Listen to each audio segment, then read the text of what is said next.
Hey everyone, how's it going? Welcome to another video. So today I'm going to talk a little bit about Timeless. So Timeless is a new format that's come to Magic Arena, which is essentially Arena Vintage. So it's got all of the cards which are available on Arena, which you can play in this format. So it's essentially just an incredibly powerful modern legacy-like format. I think in terms of power level, it probably exists somewhere between modern and legacy at the moment, just because it has a lot of cards from modern, it has some cards from legacy, but then it has a lot of cards missing as well. So it's kind of an odd one, but it's reports coming in that it's very, very fun. So I'll probably try a few videos on the channel. So do let me know if there are any particular decks that you've seen that you think will be good. But I thought what I'd do today is just have a chat through some of the cards which are proving to be quite good or expect will be quite good in the format. So there's quite a few here. It is a quite wild card intensive format. There's a lot of powerful rare cards, mythic cards that if you want to get into the format, you may need to craft. So that is worth bearing in mind that it's probably mostly enfranchised players who are going to be playing this format. But if you are into it, I think then it's possible to have a very good time. So let's have a look through some of these cards that I think will be good. As you can see, a lot of them are quite low mana value, as you'd expect in a powerful format like this. So let's make a start with the 0-mana Mishra's Bauble. So this artifact, it looks pretty unassuming, but it has so much synergy with everything, lots of other things in the deck. Triggering Dragon Rage Channelers, just being a 0-mana non-creature spell that replaces itself using its ability means that it's likely to see play in a lot of decks which are trying to run that kind of thing. And it does give you a little bit of information sometimes about what your opponent's got going on by looking at the top of their library. So that one will see a lot of play. So on to the 1-mana card. So we have Esper Sentinel. So this is a very powerful human, sort of modern staple from Modern Horizons 2. So acts as kind of white card draw, depending on what the opponent's got going on. So they will often be playing non-creature spells, cheap non-creature spells, so you can potentially draw a card off them, and anything you can do to kind of boost its power is very, very good. Then we've got Fragment Reality. So a lot of people are not keen on the fact that this format includes alchemy cards, and I'm not exactly thrilled about it myself. But the good thing, at least, is that most alchemy cards are simply not powerful enough to see play in this format, and this is, in fact, the only one I have on this list. So this is a kind of the kind of Swords to Plowshares to Path to Exile effect. Just getting rid of anything that the opponent has going on for 1 white mana. Now, they do get something out of it. In this case, it's a random creature card with lesser mana value. But often, if you're exiling Ragavans or whatever it may be, then there isn't actually anything that they can go and get. So that's worth bearing in mind. Then we have Portable Hole. We've seen this a lot in our Explorer videos. Just very good removal spell, very cheap.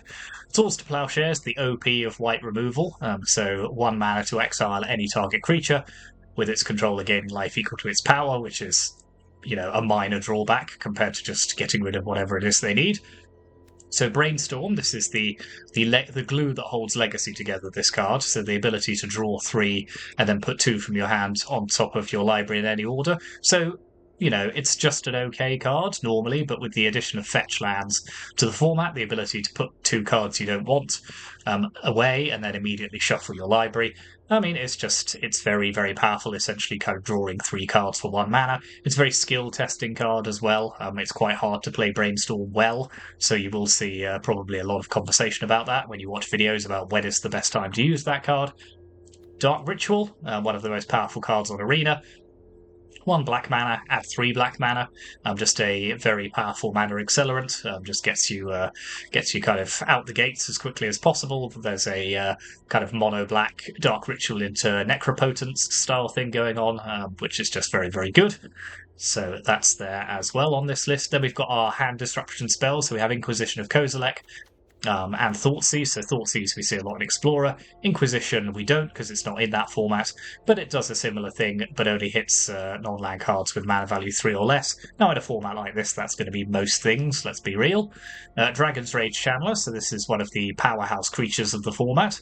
So just so much kind of going on here for 1 red mana. You get Surveil whenever you cast a non-creature spell, and then when you have Delirium, so 4 or more card types. Then this becomes a 3/3 flyer and can very quickly take down the opponent. Faithless Looting, a staple of Visit Phoenix decks. Draw 2 cards, discard 2 cards, and then flashback. Just cycling through your deck, getting Phoenixes in the bin. Lightning Bolt, one of the most famous cards of Magic history. 1 red mana, 3 damage to any target. Incredibly clean, incredibly powerful burn spell, which has not yet been bettered. Monastery Swiftspear, finally with its original Khans of Tyr art, the much superior art. So 1/2 with haste and prowess. This sees play in all kinds of burn decks and decks which are trying to beat down the opponent quickly. Then we have Ragavan, Nimble Pilferer, one of the most powerful creatures ever printed. So it's just ridiculous how much this card does. It's a 2/1 for 1 that not only draws you extra cards from the top of the opponent's library, it creates treasure tokens, you can dash it so it gets around sorcery speed removal and has haste. Yeah, it just does everything. So this is the premier red 1-drop of the format. Unholy Heat, another very powerful removal spell. 2 damage to any creature or planeswalker, but if you have Delirium, then it does 6 damage instead. Delighted Halfling, so this is our first Lord of the Rings card. So yeah, not surprising to see this one, because this is an incredibly powerful Cavern of Souls-esque effect. So 1/2 for 1, you can add a colourless mana, but also you can add 1 mana of any colour to cast legendary spells, and those spells can't be countered, so it gets around some of the most interactive counter spells in the format. Ramps you for 1 mana, just incredibly powerful, probably the most powerful mana ramp in the format, given that it also dodges Orcish Bowmasters. Veil of Summer, long since banned in Explorer and Pioneer, but very much the 1 mana cryptic command of its day. So this essentially, if your opponent ever tries to cast a blue or black spell against you, then this is just going to blow them out. Wild Nacotl, so this for a Domain Zoo deck, so this is a 1/1 that gets +1/+1 if you have a mountain and +1/+1 if you have a plains. So any deck that's kind of running all of these triomes and other things, then that's going to do quite well there. Deathrite Shaman, probably the most powerful 1-drop ever printed. And in a format with fetch lands, just wildly broken. There is a reason why it's not allowed in Modern, so I wouldn't be surprised if this wasn't long for this world, but it is a 1/2 with 3 different abilities, so it's almost like a 1 mana planeswalker. You can see there all of the various things it does. It ramps you, it drains the opponent's life, it gains your life, it deals with graveyards, exiling problematic cards from the opponent's graveyard. Very good. Chalice of the Void, staple of control decks and some other strategies, basically countering, you play this on 1 and the opponent, all of these cards, if the opponent tries to play them, well, good luck, they've just been Chaliced of the Void. So you'll often see that in the sideboard of many decks. A few decks will run it in the main deck, but you will bring that in fairly often if you are running it. Then at 2 drops, we have Rest in Peace, so this is our graveyard hate of choice in the format. Ledger Shredder, yes, we can never escape the tyranny of the Ledger Shredder. Its ability to connive, draw cards, and not only trigger off your second spells, but your opponent's as well, is very, very good. Memory Lapse, counterspell that feels... When you first read Memory Lapse, it feels like it's worse than a counterspell, because it puts it on top of its owner's library, but in many ways that's much worse for the opponent, because you're essentially time-walking them. They're just going to draw the same card again. They're not going to hit their land drops if that's what they're looking for. So Memory Lapse is one of the most powerful counterspells. Snapcaster Mage used to be an absolute staple of Modern, very much power crept out the format, but we'll see what it can do here. 2/1 with Flash, that when it enters the battlefield you can give any instant or sorcery card in your graveyard flashback until end of turn.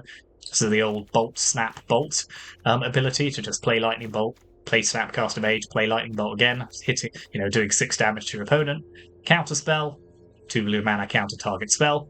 Demonic Tutor, so this is restricted in the format, but is a 2 mana search your library for any card and put it into your hand, so you are only allowed to run 1 copy of that in your deck, so that's worth considering. Whether it, the fact that it is restricted obviously massively cuts down on its power level and its consistency, but 2 mana to get anything you like is pretty good value. Orcish Bowmasters, yes, the tyranny of Modern at the moment. Everyone is playing Bowmasters, and don't ever try and buy a set in paper because you'll need to remortgage your house. So this is a 1/1 with Flash, that not only it can ping something down when it enters the battlefield, but if the opponent's drawing more cards on their turn, you play it in response to a Brainstorm, This triggers every additional card they draw. Just incredible value contained in a single card. Underworld Breach. This one I'm not so sure about, but always worth keeping an eye on this card. The ability to just play back anything you want from your graveyard. Sort of an absolute powerhouse of combo decks. Expressive Iteration, also banned in Pioneer, just one of the most powerful card selection spells ever made. So looking at the top three, putting one in your hand, one on the bottom, and exiling one of them. So often you will put the card you want in your hand, get rid of one, and then put a land into exile. So you get kind of 2 cards of value off just 2 mana, which is very good. Molten Collapse, so in a format that's running fetch lands, the ability to descend is much more common.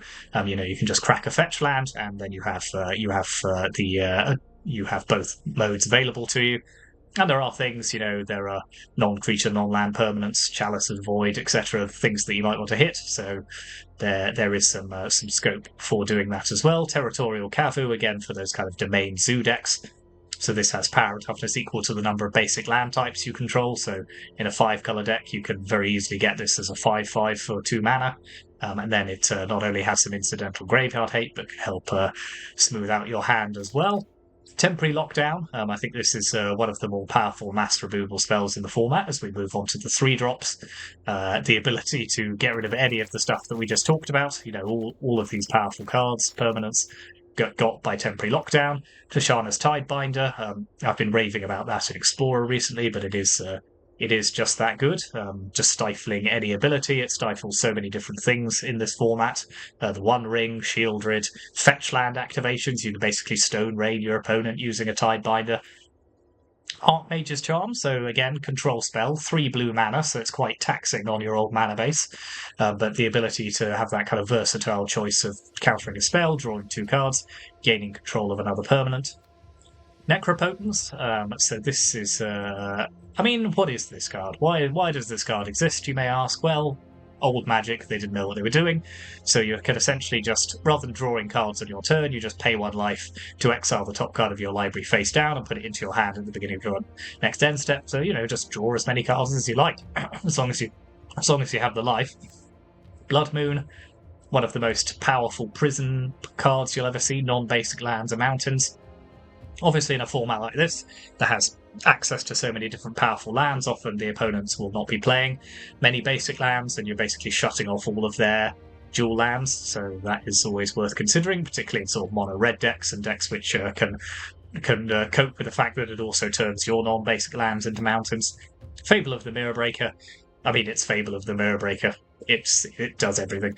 Seasoned Pyromancer, this is another good one. So 2/2 for 3, discarding 2 cards and drawing 2 cards, but creating elementals for each non-land card you discard that way. And the ability to then exile it from your graveyard to get that little bit of extra value. So another card banned in Pioneer, Teferi Time Raveler. One of not a fan favourite, this one, because it essentially stops the other player from playing the game properly, shuts down their ability to cast anything other than at sorcery speed. But just one of the most powerful planeswalkers. Flame of Arnor, so this is specifically good in decks which run a lot of wizards. We have Snapcaster Mage, we have Tidebinder, there are wizards in the format, so the ability to choose between drawing 2 cards, destroying an artifact, or dealing 5 damage for 3 mana, not very powerful on its own. Controlling a wizard, you get to do 2 of them, suddenly it's a lot better. Oko, Thief of Crowns, again banned in Pioneer, banned in most other places as well. Probably will be banned in Timeless at some point, just because it's... the thing is with Oko, is that other cards you can kind of see... they didn't see this interaction happen, or they just pushed it a little too far. Oko is just a flat-out design mistake. The numbers are just all wrong. It has too much loyalty. Its +1 is, incredibly powerful and should at least be a minus ability. Yeah, so Oko does everything. Uro, speaking of cards that do everything, again banned in Pioneer. Is Uro banned in Modern now? I think it might be. I think it is. So the that kind of growth spiral ability, and then come back later in the game as a 6/6. So moving on to our 4-drops, Shieldred the Apocalypse. Yes, very good. Yawgmoth Ram Physician. Interesting to see if this one sees play. It doesn't have... So Yawgmoth, it's quite a powerful card in Modern, but it doesn't have a lot of the support pieces that it does there in this format. but it does a lot of stuff, as you can see. So that is definitely worth consideration. Arclight Phoenix, like one of my favourite cards. We always love an opportunity to play Phoenix, and the ability to do that in this format with things like Faithless Looting, all of the usual cards, your Ledger Shredders and the rest, Expressive Iterations. Yeah, there's probably a Phoenix deck that you can play. Wilderness Reclamation, specifically combining this card like Nexus of Fate, just sort of doubling your mana in a very cheaty kind of way. Supreme Verdict, again, mass removal. There's a few mass removal spells, but this one's one of the cheaper ones, and also can't be countered. Bloodbraid Elf, purely because you have to keep an eye on Cascade. The ability to cast this and then just go and get a 3-drop or lower from your deck. So there are ways of playing this fairly, and there are ways of playing it unfairly. Someone will probably find a way to break this at some point. Minsk and Boo. So this is a card which isn't seen very often in other formats just because it's a Commander Legends card, I think, but is a ridiculously powerful Planeswalker. Comes with a Boo creature token that you can then immediately make a 4/4 with Trample and Haste, and then sacrifice it later to do all sorts of crazy amounts of damage to any target. Winota, so we don't see that in Explorer or Pioneer anymore. I don't know if it will see play in this format. 4 mana is a lot in a format as quick as this one, but that ability to just put any humans from the top 6, things like Agent of Treachery. There was Winota just took over Pioneer for a bit and eventually had to be banned. Omnath, Locus of Creation, we've seen this before. The One Ring, so another Lord of the Rings card, obviously. 4 mana, indestructible. You get protection from everything when you cast it, when it enters the battlefield, rather, and if you cast it, that is. And then you can essentially just draw a ever-increasing amount of cards, so that does cost you more and more life as you do it. But generally, you'll have won the game before that ever becomes a problem. Leyline Binding, 6 mana, not 6 mana, just making everything much cheaper. Just make it basic land types make it much cheaper. Exiling anything, very good. Troll of Khazad-dûm, so this is part of a cycle, a common cycle from Lord of the Rings. The creatures themselves are kind of meh, but these all have land cycling. So you can discard this for 1 and search your library for a swamp card, notably any swamp card, so you can go and get dual lands and the like.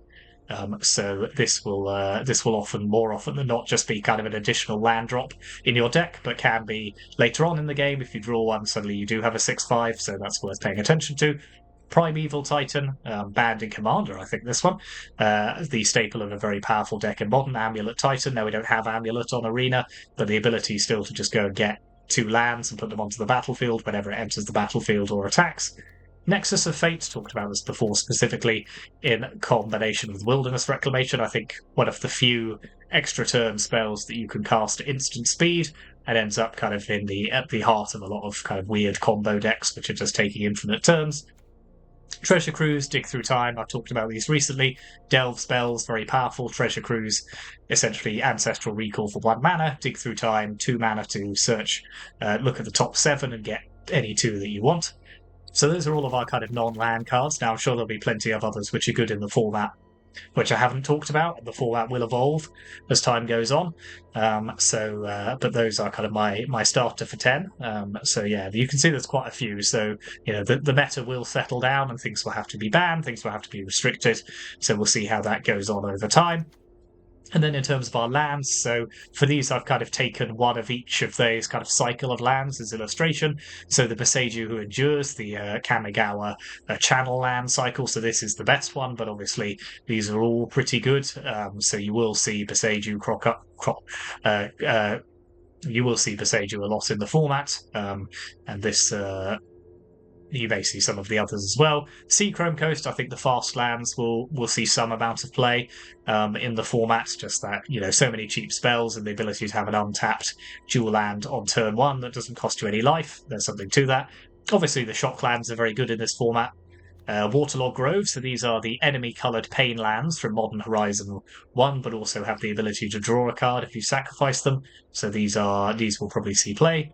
The triomes, or the three color cycling lands, so the wedge ones from Ikoria and the shard ones from Streets of New Capenna. You will see lots of these because they are fetchable with fetch lands as well. Cavern of Souls, you'll probably see this in any kind of creature-type matters decks that come up. Field of Ruin, you do need the ability to blow up opponents' other lands. Field of the Dead, so this is a kind of one-off. This is a pretty unique land in that it's broken and it just creates lots of 2/2s, and you have 7 or more lands with different names, but does it in a way that's very difficult to interact with. And then obviously all of our fetch lands, new to Arena from Khans of Tarkir. We only have the ally coloured fetch lands, and that will put something of a lid on the format until the enemy colour ones come along. So with things like Deathrite Charm and Delighted Halfling, you are going to be able to run pretty greedy mana bases, but the mana will not be quite optimised until we get the other 5 fetch lands. So that is worth bearing in mind. So that's kind of my primer for cards to look out for in Timeless if you are thinking of playing that format. I will probably take a dip in, give it maybe a few more days to see which decks are kind of shaking out, and then we can maybe dip into the format. I'm going to have to craft. You can see I don't have all of these cards because I tend to focus on Explorer, so there are a few which I'm going to have to craft. So that will be worth bearing in mind. As I say, it is a wild card intensive format, but I think we can try a few different decks, so if there are any you particularly want to see, then do let me know. Let me know what you think of the format. Have you had a chance to play it yet? And fairly short video today, but just wanted to do this as something a bit different. There's an exciting new format. There's a meta shaking down. That's always an exciting time. So let's see what happens. So thank you very much for watching. Hit those like and subscribe buttons. As ever, we'll be back to Explorer again soon. And I'll see you next time.